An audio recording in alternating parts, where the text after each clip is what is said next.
은행에 돈을 맡기는 입장에서는 금리가 무조건 높을수록 좋습니다. 그런데 채권은 왜 그렇지 않냐는 것이죠.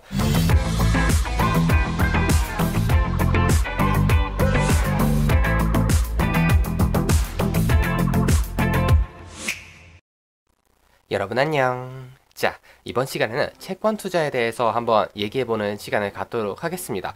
채권 투자하면 가장 많은 분들이 헷갈려 하시는 부분이 바로 이 부분이죠. 금리가 오르면 채권 가격은 내린다. 즉, 금리의 방향과 채권 가격의 방향은 반대라는 것인데요. 상식적으로 이것이 잘 납득이 안 될 수도 있습니다. 왜냐하면 채권과 비슷한 은행 예금을 생각해 보면 분명히 금리가 높을수록 좋거든요. 우리가 100만 원을 은행에다 맡겼다 칩시다. 그런데 금리가 4%라면 우리는 1년 뒤에 104만 원의 돈을 돌려받을 수 있게 될 것입니다. 그런데 갑자기 여기서 금리가 6%로 높아지게 된다면 104만 원이 아니라 106만 원을 받게 되겠죠. 따라서 은행에 돈을 맡기는 입장에서는 금리가 무조건 높을수록 좋습니다. 그런데 채권은 왜 그렇지 않냐는 것이죠. 일단 한 가지 확실히 해두고 싶은 점은 뭐냐면 금리가 오르면 채권 투자자한테도 물론 좋은 소식이라는 것입니다. 그런데 어떤 채권 투자자한테 좋냐 하는 것인데요. 채권을 기존에 가지고 있던 사람 혹은 채권을 지금 살 사람, 이렇게 나눌 수가 있겠죠. 이 중에서도 채권을 지금 살 사람한테 좋다. 왜냐하면 금리가 오르면 새로 발행될 채권의 금리가 높아지기 때문이라고 할 수가 있겠습니다. 다시 말하면 이 채권 가격은 내려가고 채권 수익률은 높아진다. 이렇게 요약할 수가 있겠는데요. 이것이 기존 채권 투자자한테 왜 오히려 단기적으로 손해가 되느냐 하는 것을 한번 알아보도록 합시다. 만약에 아까랑 똑같이 금리가 4%이고 정부에서 100만 원짜리 채권을 발행한다고 합시다. 그러면 이 채권은 1년 뒤에 104만 원으로 돌려받을 수가 있겠죠. 그런데 여기서 금리가 갑자기 6%로 오른다면 채권을 발행했을 때 106만 원으로 돌려받을 수가 있게 될 것입니다. 그런데 만약에 시중에 104만 원을 받을 수 있는 채권과 106만 원을 받을 수 있는 채권이 있다면 당연히 104만 원짜리 채권은 아무도 사려고 하지 않겠죠. 따라서 이 채권을 샀다가 갑자기 다른 사람한테 팔아야 하는 사람이라면 이것을 100만 원에 팔 수가 없을 것입니다. 이 사람은 할인을 해서 98만 원 정도의 시장에 내놓으면 살려는 사람이 생기게 되겠죠.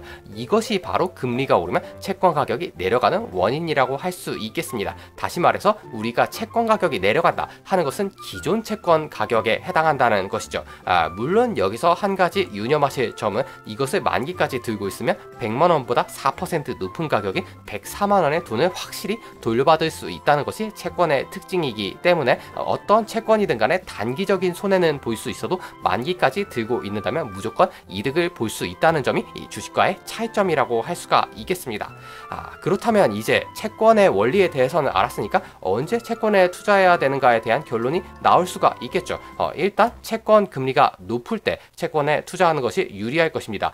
만약에 지금처럼 이 기준금리가 4.5%다 하면 우리가 채권을 사서 1년을 기다리면 4.5%에 해당하는 수익을 낼 수 있기 때문에 꽤 쏠쏠한 수익이 될 수 있다는 것을 확인할 수가 있고요. 여기에 한 가지 추가적인 수익을 내고자 한다면 금리가 지금은 높은데 미래에는 낮아질 것 같을 때 우리가 채권에 투자하기 좋을 것입니다. 왜냐하면 그렇게 된다면 채권의 가격이 오를 테니까요. 우리가 수익을 4.5% 이상으로 낼 수는 없겠지만 이것을 조금 더 빨리 실현할 수가 있다는 뜻이죠. 이렇게 된다면 연수익으로 환산했을 때 4.5%보다 높은 수익을 거둘 수도 있게 될 것입니다. 금리의 방향성을 잘 예측하기만 한다면 말이죠. 물론 금리의 방향성이라는 게 꼭 확실하게 오른다 내린다 하고 결론을 내릴 수가 없기 때문에 이런 식의 투자가 그렇게 쉽지만은 않다는 것을 이해하실 수가 있을 것입니다. 자, 그렇다면 지금 굉장히 기준금리가 높은 상태이고 더 이상 기준금리가 올라갈 여지가 그렇게 크지 않다고 한다면 지금이 채권에 투자할 적기라고 할 수가 있을 텐데요. 그렇다면 어떻게 채권에 투자해야 하는지 그것에 대해서도 살펴볼 필요가 있겠죠. 일단 채권에 투자하는 것은 주식에 투자하는 것과 그렇게 다르지 않습니다. 아주 간단하게 코셉 국고채 10년 같은 상품에 투자하실 수가 있습니다. 여기서 차트를 보시고 이것이 안정적인 수익을 가져다 준다는 채권 상품이 맞나? 하고 의심하실 수가 있는데요. 여기서 두 가지 사실을 아셔야 합니다. 일단 첫 번째로 금리에 따라서 변동폭이 굉장히 심하게 왔다 갔다 하는 것은 만기가 10년짜리인 장기 채권이기 때문에 그러한 것이라고 할 수가 있겠고요. 두 번째 사실은 코셉 국고채 10년 같은 경우에는 채권에서 나오는 이자만큼의 수익이 우리에게 배당으로 들어오기 때문에 그것이 가격에 포함되어 있지 않다라는 사실입니다. 이 두 가지가 반대인 상품도 있는데요. 바로 코덱스 단기 채권 같은 경우 경우에는 채권의 만기가 짧고 또 이 채권 수익을 배당이 아니라 가격에 얹어서 주기 때문에 이 상품에 투자를 하게 된다면 거의 손해를 보지 않고 일정한 수익을 얻을 수 있다는 것을 아실 수가 있습니다. 물론 이것의 장기적인 수익은 코셉 국고채 10년 같은 상품에 비해서는 낮은 편이라고 할 수가 있겠습니다. 한편 한국 채권 말고 미국 국채에도 투자를 하실 수가 있는데요. 코덱스 미국채 울트라 30년 선물 H 같은 상품에 투자를 하시면 환 해지를 하면서 원화로 미 국채에 투자를 하실 수 있다. 이렇게 보시면 되겠습니다. 한편으로 당연히 이 미국 시장에서 미국 채권 ETF를 살 수도 있겠죠. 이 경우에는 원화를 달러로 환전을 해야 되겠는데요.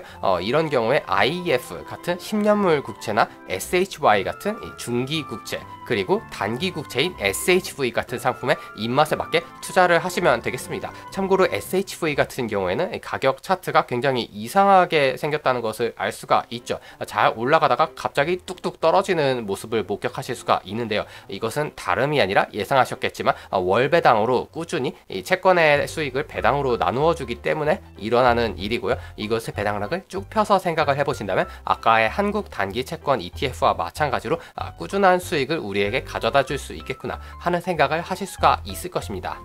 자, 여기까지 들으셨으면 어떤 ETF는 배당을 나누어주고 어떤 ETF는 채권 수익을 가격에 얹어준다는 것을 아실 수가 있을 텐데요. 그것을 어떻게 알 수 있느냐 하는 궁금증이 생기실 것입니다. 그것은 대표적으로 이 investing.com 같은 사이트에서 ETF를 검색을 해보시면 나올 수가 있는데요. 여기 보시다시피 이 위에 있는 코세프 국고채 10년 같은 경우에는 배당 수익률이 1.1% 있다는 것을 알 수가 있죠. 반대로 밑에 있는 코덱스 울트라 미국 30년 선물 같은 경우에는 배당금이 없기 때문에 이것은 채권 수익을 가격에 얹어주는 상품이다. 이렇게 구분을 하실 수가 있습니다. 이런 식으로 채권 투자를 하시면서 남는 돈으로 소소하게 수익을 올리거나 혹은 금리의 방향성을 예측해서 많은 수익을 올릴 수 있는 가능성을 엿보실 수가 있을 것입니다. 자, 그럼 오늘의 영상은 여기까지이고요. 다음에도 유익한 영상으로 만나요.